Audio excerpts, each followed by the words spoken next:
tatlong test sa isang mananampalataya ng Panginoon o sa isang lingkod ng Diyos.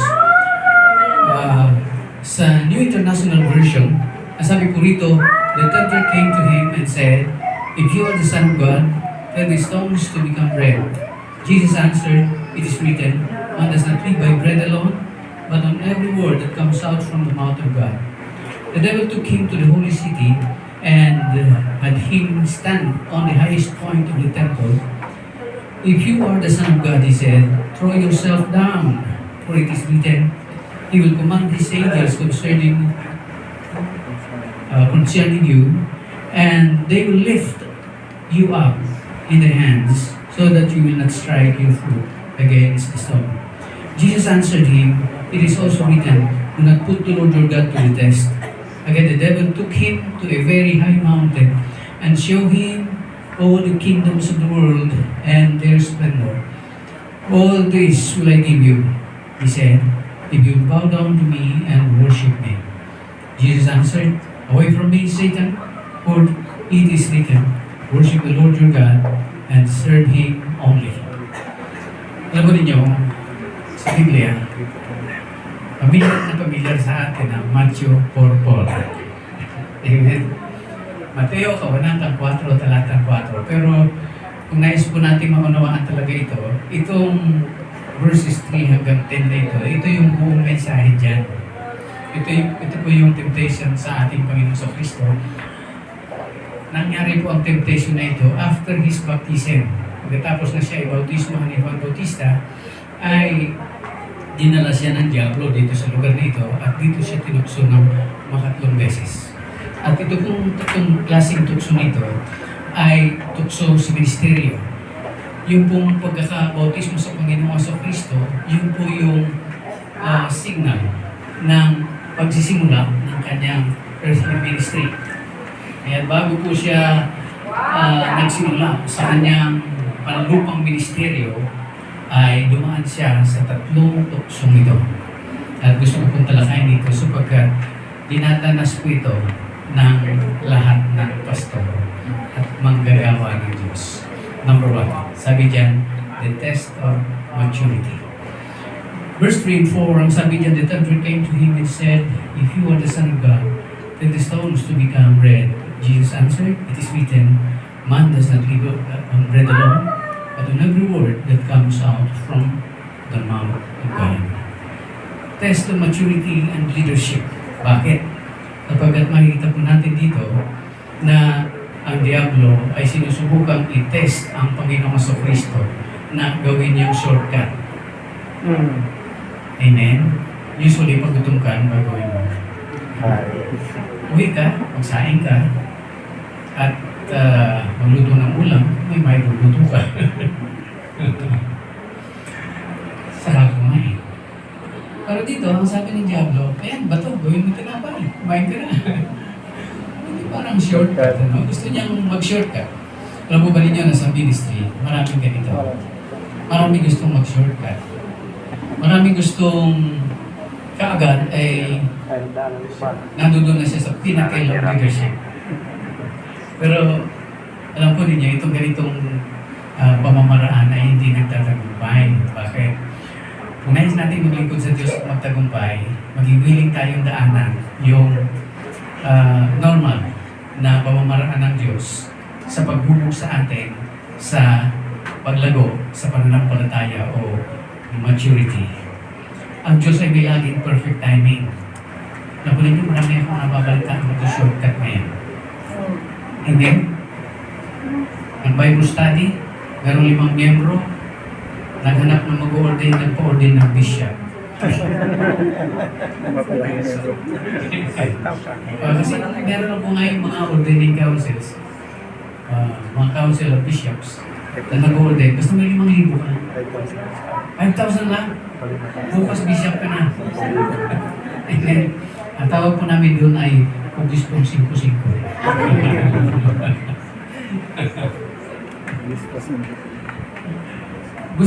Marami gusto mag-shortcut, hindi dumaan sa tamang proseso at sa tamang requirement. Kaya nangyayari, yun nga, hindi siya na 5-5. Nakaupo lang. Bakit marami ang naghahabol dito? Kasi may mga ilang privilege kasi sa kapag mataas ang katukulan mo sa church, merong medyo nakakaangat na oportunidad itong mga may ganitong posisyon. Kaya nga dito ay makita natin ang Panginoon sa Kristo ay dumaan sa ganitong tukso upang ipakita sa atin na mas importante ang kalooban ng Diyos, mas importante ang salita ng Diyos kaysa ano pa mang bagay na material o pinansyal na pwede nating makamit sa pamamagitan ng ganitong posisyon. Ano ang sagot ng Panginoon? Man shall not live by bread alone, but by every word that comes from the mouth of God. Ano ang ibig sabihin ito? Meron paralelism tayong gagawin dito. Hindi sa dinapay lamang. Ibig sabihin, hindi sa material lamang. Hindi sa pera lamang. Amen? Kundi sa mga salita ng Diyos. Ano ba ang salita ng Diyos na pumutawi sa Kanya? Ito po yung Kanyang kalooban. Ito po yung Kanyang purpose. Ito po yung Kanyang plano. Yun ang pinakamahalaga sa isang maglilingkod sa Panginoon. Amen. At tandaan po ninyo ito sa mga gustong maglingkod sa Diyos.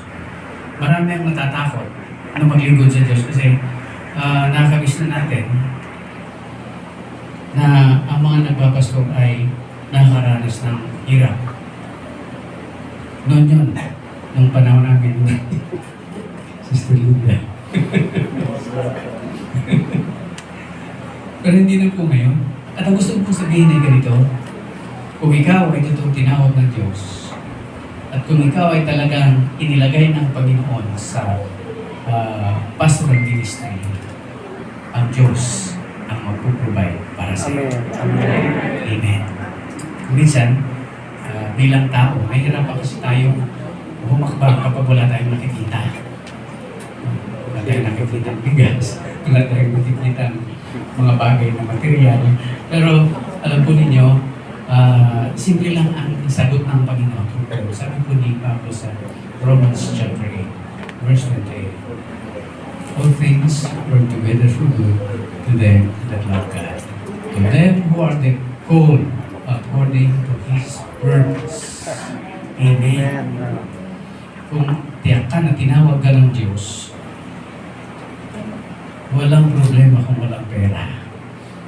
Walang problema kung paminsan-minsan ang papasket ka. Bakit? Sabi ng Biblia, it is for our good. Amen. Part po yan ng paghubog sa atin ng Panginoon upang mag-mature tayo sa pananampalataya sa Diyos. Marami rin ganito ang pag-shortcut pag nagpastol na, paminsan pagkabunigin, nakita niya yung pastor niya, galing-galing, at talagang anointed, talagang nagpapamalinig at laman, talagang ang dami-daming miyembro. Pastor din ako. Gusto ko, pastor na ako ngayon. Siyempre may standard ang bawat organisasyon. So, dito mo siya papayagan basta magpastor, kaya aalis siya. Pag umalis siya, makaya ko nang gawin, o pwede ko nang gawin ang lahat ng mga gustuhan ko. Bakit? Kasi wala naman ang authority sa itaas ko, tatawagin ko lang ang sariling pastor. Kaya iikot-ikot ako at ako pala si pastor lang. Pastor ba ako? Baka pwede mo akong i-invite sa church. Nakapalan. Siya pa nag-ipresenta, nagpapa-invite. Anyway, gusto mong mag-shortcut. Pero itong mga ganito ay stiyak na hindi nagtatagumpay. Bakit? Kasi kulang ng preparation. Sa pagpapastor, marami kang dapat matutunan. Marami kang dapat na paghandaan. At kung hindi ka handa sa ganito, pwede kang magtagal ng 5 taon. Siguro 10 taon. Pero hindi ka magtatagal habang buhay. Sigurado yan. Bakit? Kasi pumasok ka nang hindi mo alam kung ano ang iyong pinasukan. Kaya mahalaga yung nag-training tayo, nagpapatulo tayo, Mayroong mga Bible school na pwede tayong pasukan po natin yan. Bakit? Hindi po para sa ilang mga technical or legal reasons, kundi personal ito. Gusto kong matuloy. Gusto kong malaman ang mga dapat kong gawin. Kung magpapastor tayo na hindi tayo nag-training, kaya hindi natin alam kung ano ang ating gagawin, hindi tayo mature. Kahit ang Panginoon sa Kristo ay dumaan sa test na ito, the test of maturity. Amen.